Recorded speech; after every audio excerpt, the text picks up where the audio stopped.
Hi, welcome back to your prescription for medication education. My name is Yenmi, and I'm a passionate pharmacist who wants to bring you quality information regarding medications and health-related topics. Let's continue where we left off on injectable dosage forms for my last video. There are 5 types of pharmaceutical preparations for injections. The first type is simply labeled as an injection. These are liquid preparations or solutions that are ready for immediate use. The second type is labeled for injection. These are dry solids that, when reconstituted with their corresponding solvent, become suitable for injection. The third type is labeled injectable emulsion. These are liquids dissolved or dispersed in an emulsion medium. They are generally an oil and water injectable emulsion. The fourth type is labeled injectable suspension. These are liquid preparations of solid particles that have been suspended. And the final type is labeled for injectable suspension. These are dry solids that, when reconstituted with their corresponding solvent, become injectable suspensions. Injectable suspensions are not designed for intravenous use. Injectable formulations have much stricter standards than oral dosage forms do. Injectable pharmaceutical products are not allowed to have coloring agents added just for cosmetic purposes. They must be sterile and are required to meet endotoxin limits. Endotoxins are a type of pyrogen that come from gram-negative bacteria. Endotoxins inadvertently given can cause fever, septic shock, and low blood pressure, just to name a few symptoms. Injectable formulations are manufactured in strictly controlled environments to meet sanitation standards. They are packed in hermetic containers, which makes them impervious to air and gases when stored per the manufacturer's recommended conditions. The volume of medication in injectable dosage forms can slightly exceed the amount listed on the container for products requiring withdrawal to make it easier to remove the contents from the container. Multi-dose containers must have ingredients to prevent microbial growth. There are several solvents that are used to prepare parenteral injections.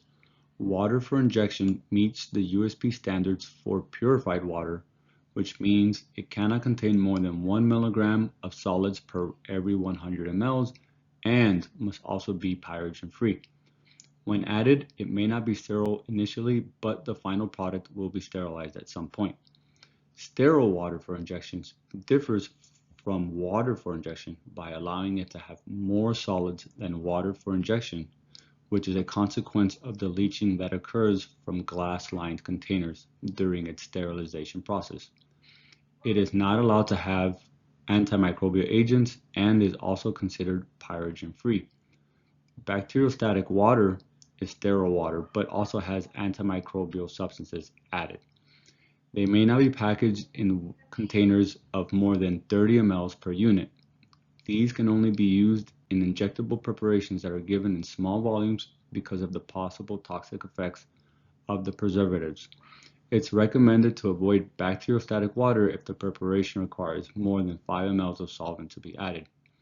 USP requires labels to state not for use in neonates due to benzyl alcohol because of neonates' limited liver capacity to handle benzyl alcohol, leading to toxicity. When benzoic acid, a metabolite of benzyl alcohol, accumulates, it leads to gasping syndrome, which causes multi-organ failure and death. Sodium chloride injection is another solvent used in parenteral injections. It is a sterile isotonic solution of sodium chloride in water used in parenteral medications and has no antimicrobial substances added to it.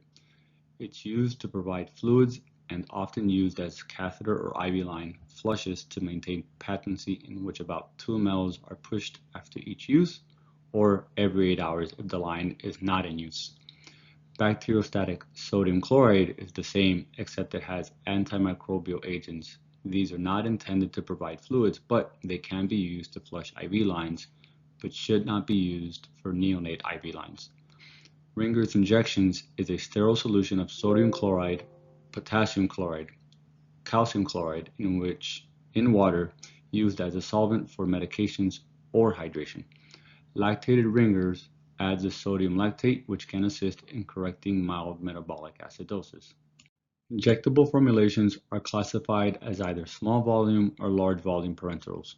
Small volume parenterals are containers in which the total volume does not exceed 100 milliliters. They can be designated for single or multi-use purposes. Single-dose containers are commonly packed in ampules, which are sealed glass containers with an easy-to-separate neck. This is an option for medications that have incompatibility issues with rubber stoppers that are often found in vials. Once the ampule is opened, the medication should be withdrawn with a 5 micrometer filter needle to capture any glass particles that may have fallen into the ampule.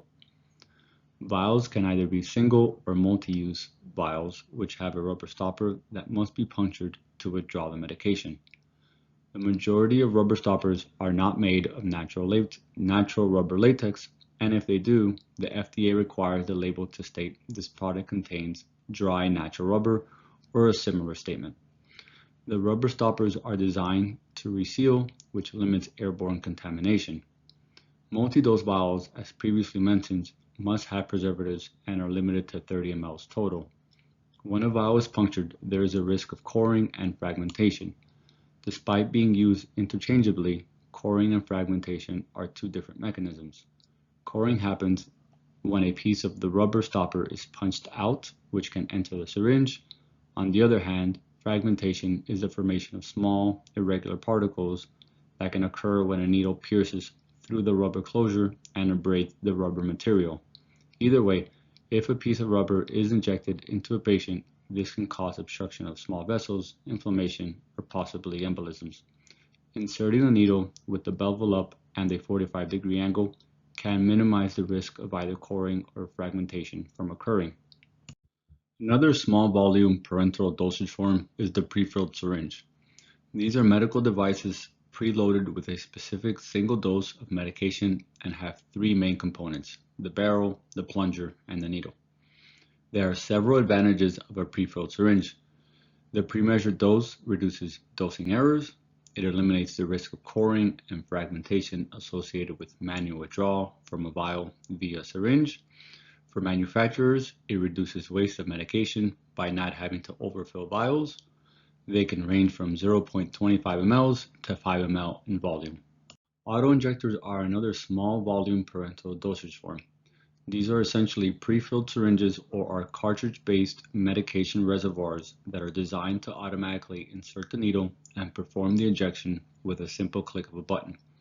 They tend to have a volume of between 0.1 mL to 1 mL and are intended for single-dose uses. An advantage of this dosage form are its built-in safety mechanisms, which prevent inadvertent activation. They also allow for the needle to be hidden to reduce fear.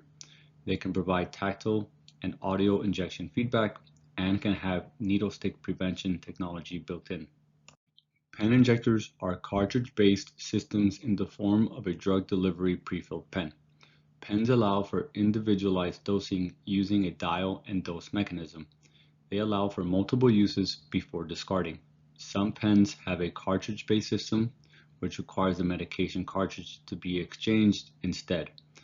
The needle length and size can also be tailored to the patient's preference. Large volume parenterals are containers where the volume exceeds 100 milliliters. The common type of containers are glass bottle with an air vent tube, glass bottle without an air vent tube, and plastic bags, which are the most common. Large volume containers are usually designed for IV use and must not contain bacteriostatic or similar additives. Common uses include patients who require fluid replacement or nutrition, irrigation for surgeries or wound cleaning, or they can be used in peritoneal dialysis and other renal replacement therapies. It's common for these containers to have medications mixed into them, which require stability and compatibility to be reviewed before admixing. Flexible plastic bags are available in many sizes and have graduation marks on them to monitor the quantity of fluid that's been given so far. They can be made out of polyvinyl chloride, ethylene vinyl acetate, polypropylene, or copolyester ether. Unlike glass containers, as the contents of the bag are emptied, the bag collapses and no vacuum is formed, which is why they do not require an air vent. For the solution to flow out of a glass container, air must enter to relieve the vacuum as the solution leaves. Standard IV plastic bags have two ports: an administration port, which flows out to the patient once it's been punctured, and a medication port, which allows for medications to be inserted and can be resealed with a rubber tip. The plastic bags can be a single chamber or are also available in multi-chamber bags that allow for separate chambers to exist to improve stability of components until ready for administration. Sorption and leaching can occur in various materials used as medication containers, but polyvinyl chloride is affected the most. Sorption occurs when parts of the medication migrate towards the container. When a medication adsorbs, it adheres to the surface of the container, but if the medication absorbs, then the medication has penetrated the container's polymer matrix. This can occur in syringes, filters, IV containers, and tubing. This can result in less medication being administered to the patient, which can result in variable drug response. Leaching occurs when chemical components of the container migrate into the medication. Common leachates include plasticizers. Plasticizers improve the flexibility, softness, durability, and extensibility of the container. This is well documented with di2-ethylhexyl phthalate, the most common plasticizer in PVC medical devices, which is known to be toxic. DEHP is classified by the European Union as carcinogenic, mutagenic, and toxic for reproduction since 2008. It's estimated that up to 21% of total DEHP content in PVC can leach into indwelling tubing over 24 hours of continuous use. I've listed here some of the most common IV fluids that are used in a hospital setting. These are 0.9% sodium chloride, 0.45% sodium chloride, lactated Ringer solution, 5% dextrose in normal saline, 5% dextrose in half normal saline.